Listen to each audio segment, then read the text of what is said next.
ऐसे कैसे निकाल दिया? मैं इतना कमजोर हूँ कि ठीक से काम नहीं कर पा रहा था, तो बस मुझे काम से निकाल दिया। अब हम क्या करेंगे? पहले ही इतने बुरे दिन चल रहे थे और अब ये सब। कोई नहीं, मैं कल जाकर नया काम ढूंढता हूँ। अगले दिन जगन काम ढूंढने के लिए निकल पड़ता है।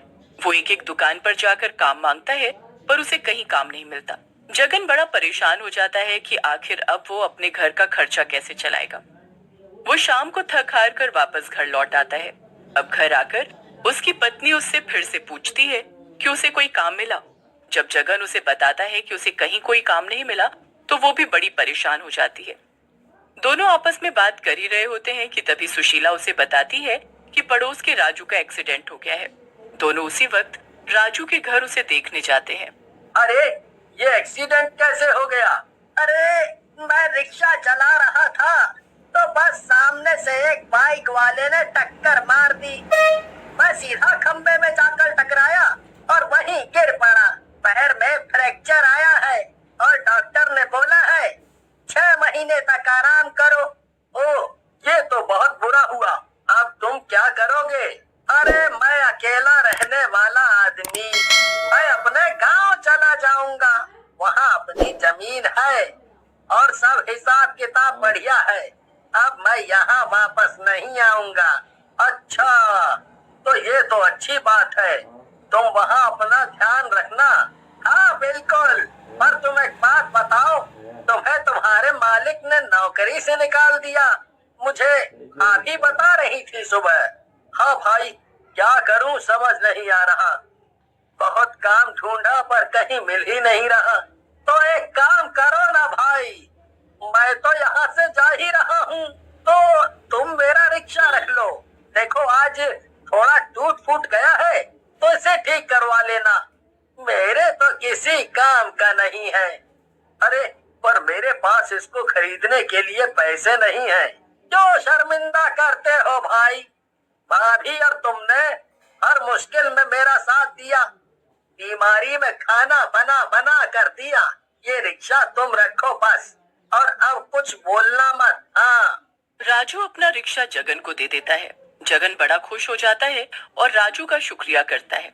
अगले ही दिन से जगन रिक्शा लेकर उसकी मरम्मत करवाने पहुंच जाता है। उसके बाद वो सवारी ढूंढने लगता है। पहले दिन उसे एक भी सवारी नहीं मिलती। वो बड़ा दुखी होता है क्योंकि घर में खाने को कुछ नहीं होता और सब उसके इंतजार में भूखे बैठे होते हैं। वो दुखी होकर घर वापस जा ही रहा होता है कि रास्ते में उसे एक बहुत मोटी औरत दिखती है। उसके पास 2-4 रिक्शे वाले खड़े होते हैं। अरे भैया, वो मुझे पीपल के पेड़ के पास छोड़ दोगे? नहीं नहीं मैडम, आप किसी और से पूछ लो। अरे भैया, आप चलोगे क्या? अरे मैडम, मेरे रिक्शा में थोड़ी दिक्कत है, इसीलिए आप किसी और से पूछ लो। उस औरत के मोटापे की वजह से कोई उसे अपने रिक्शे में नहीं बिठाता। सब उसका पीछे से मजाक उड़ाने लगते हैं और उस पर हंसने लगते हैं। आखिर में वो हार कर पैदल ही चलने लगती है। उससे चला नहीं जा रहा होता और ये देखकर जगन को उस पर तरस आ जाता है। वो रिक्शा ले जाकर उस औरत के पास रोकता है और बोलता है, अरे मैडम, आपको कहीं जाना है क्या? हाँ, जाना तो था, पर कोई मेरे मोटापे को देखकर मुझे ले जाने को तैयार ही नहीं है। ऊपर से मेरा मजाक अलग उड़ा रहे हैं। अरे मैडम, ये लोगों को अकल नहीं है। आप लोगों से ही तो हमारा घर चलता है। आप बैठिए मेरे रिक्शा में, मैं आपको छोड़ देता हूँ। तुम बड़े ही भले आदमी हो, मुझे पीपल के पेड़ के पास छोड़ दो बस। जगन रिक्शा संभालता है और मन ही मन सोच रहा होता है कि वो कैसे आखिर उस औरत को लेकर जाएगा। मोटी औरत जगन के रिक्शे में बैठ जाती है, पर जगन का रिक्शा अब जरा भी भारी नहीं लग रहा होता। वो उस मोटी औरत की तरफ देखता है और सोचता है कि आखिर उसके बैठने पर रिक्शे का वजन जरा भी क्यों नहीं बढ़ा। जगन रिक्शे को चलाना शुरू कर देता है। पीछे बैठी मोटी औरत रास्ते में अचानक मोटी चुड़ैल में बदल जाती है। जगन बड़ा ही हैरान होता है। उसे लगता है कि उसके रिक्शे में कोई बैठा ही नहीं है। अरे मैडम, आप रिक्शा में बैठी हो या उतर गई? मैं तो रिक्शे में ही बैठी हूँ। क्यों, क्या हुआ? तुम ऐसे क्यों पूछ रहे हो? नहीं, कुछ नहीं, बस ऐसे ही पूछा। अच्छा, तुम्हारा घर कहाँ है? रिक्शा कब से चला रहे हो? पहले तो कभी नहीं देखा। जी, मैं यही बस्ती में रहता हूँ। कल तक एक दुकान में साफ सफाई का काम करता था, पर मुझसे कुछ नुकसान हो गया तो मालिक ने मुझे नौकरी से निकाल दिया। उसके बाद मेरे एक पड़ोसी ने मुझे अपना ये रिक्शा चलाने को दे दिया। मेरे घर में हम 4 लोग हैं और कमाने वाला बस मैं। बहुत गरीब है हम लोग। और जगन को जरा भी शक नहीं होता कि उसके रिक्शे में जो बैठी है वो कोई मोटी औरत नहीं बल्कि एक मोटी चुड़ैल है। जगन पीपल के पेड़ के पास जाकर रिक्शा रोक देता है। वो जैसे ही पीछे मुड़ता है उसके मुड़ने से पहले ही मोटी चुड़ैल वापस मोटी औरत में बदल जाती है। ये लीजिए मैडम, आपकी जगह आ गई। पर यहाँ तो कोई भी घर नहीं है। यहाँ आपको कहाँ जाना है? अरे तुम वो चिंता मत करो और अपने पैसे लेकर घर जाओ। अरे मैडम, आप इतने ज्यादा पैसे क्यों दे रहे हो? इतने पैसे नहीं बनते हैं आपके।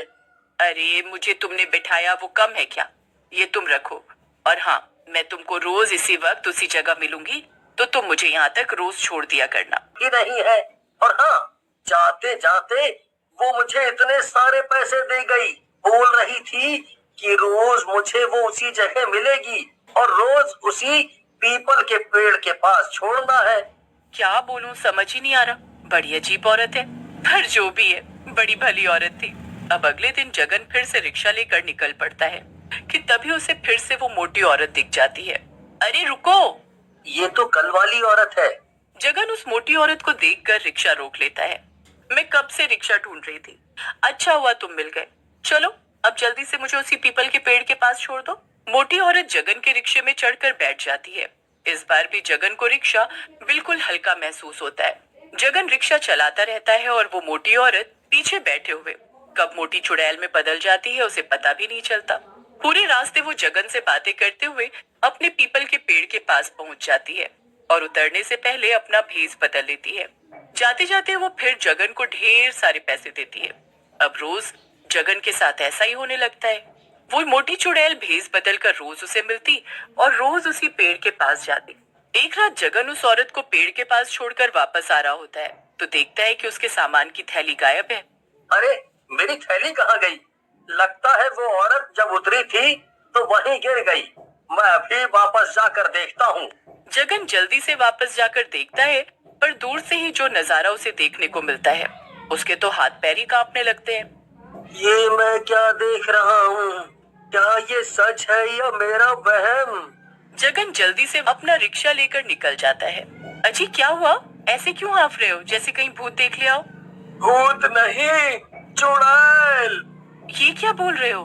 पता है, जिस मोटी औरत को मैं रोज पीपल के पेड़ के पास छोड़ता हूँ वो दरअसल एक मोटी चुड़ैल है जो उस पीपल के पेड़ पर ही रहती है। इसीलिए वो वहाँ के लिए रोज रिक्शा करती है। सुशीला को तो जगन की बातों पर यकीन ही नहीं होता, पर फिर काफी देर बाद उसे समझ में आता है कि जगन जो बोल रहा है वो सच है। जगन सुशीला को वापस उस रास्ते पर जाने के लिए मना करता है पर सुशीला उससे बोलती है, तुम पागल हो क्या? एक बात बताओ, वो तुम्हारा कोई नुकसान कर रही है क्या? वो तो तुमने पहले दिन उसे रिक्शे में बिठाया तो वो तुम्हारी मदद कर रही है। तुम भूल जाओ कि वो चुड़ैल है। जैसे रोज जाते हो वैसे ही जाया करो और उसे रोज उसके पीपल के पेड़ के पास छोड़ दिया करो।